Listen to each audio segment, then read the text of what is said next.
What's up everybody, this is Danny and today I'm back to do the video portion of the Galaxy S22 Ultra versus the Pixel 7 Pro versus the iPhone 14 Pro Max. And if you haven't seen my photography video yet, make sure you watch that because it'll show you what these three phones can do when it comes to photography. But today it's all about the video. You can see this is a challenging scenario behind me, so let me know which one has the best dynamic range, which microphone sounds better, and I'm going to test these three cameras out in every condition to see which one is the king of video.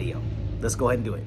Okay, so let's jump right into the daytime video. All of these phones can shoot up to 4K 60 frames per second, but to keep things uniform, I'm comparing the cameras in 4K 30 frames per second. The Galaxy S22 Ultra can shoot 8K video at 24 frames per second, so if you want that higher resolution video, you have that option. 8K is a mixed bag for me, honestly. If you do use it, it does look best in bright daylight, and if you crop in, you can see that there is a difference. Look at how much more detail there is on these photographers here. That is a major zoom lens. During the day, the video looks great on all three devices. Of course, there are some differences in color. The Pixel 7 Pro does have the most saturated colors in the sky, but this will all be personal preference. When you crop in heavily, you can see the better characteristics of the video. The Pixel 7 Pro has the muddiest video out of the three. The Galaxy S22 Ultra's video does look the most over-sharpened, where the iPhone's video looks the cleanest overall. Again, I only do this to show you the details.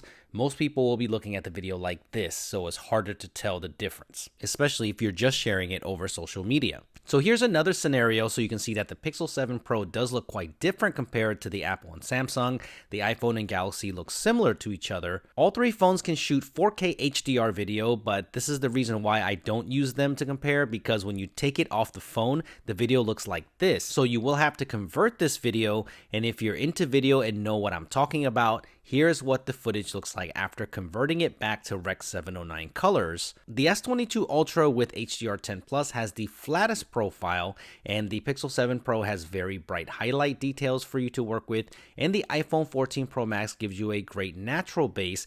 It's almost ready to go right from the camera, so if you want to shoot HDR video, you can, but I highly suggest turning this off if you want the most compatibility. Here's an example of zoom ranges on all three phones. First available is the ultra wide. The iPhone looks the widest out of all of them. There is the main sensor video like you have been seeing in this video so far. The first option for the S22 Ultra is the 3x optical, then 2x crop for the Pixel 7 Pro, and the same for the iPhone 14 Pro Max. And then the iPhone has a 3x optical zoom for the next option. The iPhone's maximum video zoom is 9x, but then here is the 10x zoom on the Pixel and the Galaxy S22 Ultra, and even though the Pixel 7 Pro's video is over-sharpened, it's doing a much better job than I thought it would. Sorry, they aren't all lined up here, but the 20x zoom is the max for both of these phones. The stabilization is lost on the Pixel, but you can see that the S22 Ultra is still stable. But did the Pixel do better than you thought? Let me know in the comments below. Next, let's take a look at portrait video. The iPhone 14 Pro Max shoots cinematic video in 4K, so it has the highest quality out of the bunch. The S22 Ultra does look the sharpest, but that's due to some over-sharpening, but I think it looks good as well. The Samsung and Apple just show you how bad the portrait video is on the Pixel 7 Pro, so it definitely needs some work. It looks the most unnatural with the background blur. Here is my hand test where I look at how portrait mode cuts out in between my fingers. Again, the S22 Ultra does the best job here looking at the subject as a whole, where the iPhone does focus on my face, so that is in focus, but the hands are not. And again, the Pixel 7 Pro cinematic is just looking rough here with this lighting scenario. So if you want to shoot a lot of portrait mode video at this moment, the Pixel 7 Pro isn't for you. If you want to get up close with video, the iPhone and S22 Ultra have macro modes for video where it uses the ultra wide. As you can see here, the S22 Ultra looks the sharpest, but the Pixel 7 Pro does not have a macro mode for video, only for photos, so I hope this changes, but it does have a good minimum focusing distance with the main lens, so that is a plus. When it comes to everyday stabilization, here is a walking example. In this scenario with all modes off, the Pixel 7 Pro looks to pick up the most bounce and movement from the medium paced walk, while the Samsung and Apple do a much better job, so let me know which one that you think looks best here. But all three do have super stabilization modes, so here is the obligatory running example for action video. They're all doing a fantastic job here, and it's unbelievable that we can get this type of stable footage from a smartphone, but the iPhone does have the highest quality here at 2K, where the rest are in 1080p. Just depends if that matters to you or not. So what about nighttime video? That is important, right?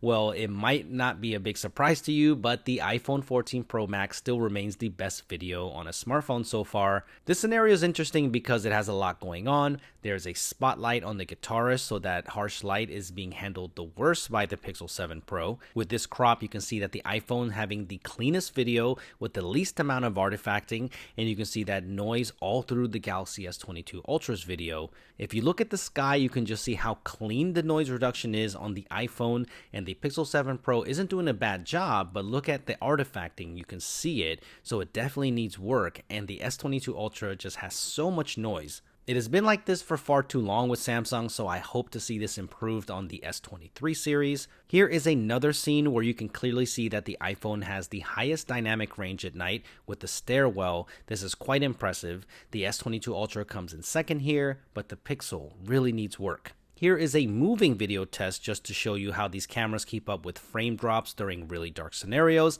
Let me know which one you think remains the smoothest with the least amount of frame drops. Here is the full range on all three of these cameras so you can see how they compare. This is the ultra wide at night. The Pixel 7 Pro notably with the noisiest video with the ultra wide, which I found interesting. Going back to the main, as you have already seen, the 2x options are first again with the Pixel and the iPhone, where the Galaxy S22 Ultra's first option is the 3x optical. They both look pretty similar across the board. Then there is the iPhone 3x optical, and then the Pixel 7 Pro's 5x and the S22 Ultra's 10x. The zoom at night is nowhere near as good on these phones as during the day, but I just wanted to show you what these could do. Here is a walking stabilization test again, but at night, the exact same results as the daytime. I'm seeing a little more bounce and jelly effect from the Pixel 7 Pro, but it does seem to smoothen out towards the end of this video, but they are all looking pretty solid in this mixed lighting. It's amazing how similar all of these look here, especially with the colors. One last test before I go is the flare test. Contrary to people's belief, the iPhone is not the only one with lens flares. Most phones have it, but the iPhone as shown here is the most prominent, and that's why you see those green orbs show up on the photos and video. The Pixel's even showing purple flaring, and I'm surprised how pronounced it is there as well. It's almost the same as the iPhone, which is really surprising, and the S22 Ultra is looking like it's the best with the lens coating, doing the best with the light flares, especially when it's not in a bright light source. The Pixel 7 is even catching a light flare that the other two aren't picking up in this scenario, so be aware of that when it comes to video at night. So that about does it, guys. This test shows me that while Google has improved its video tremendously, it still needs work when it's compared to other flagship phones. Let me know which one that you think did better in the comment section below. I hope this video helped you in a buying decision, and if it did, then hit that like button and subscribe to the channel for a lot more videos like this one, and I will see you in the next one.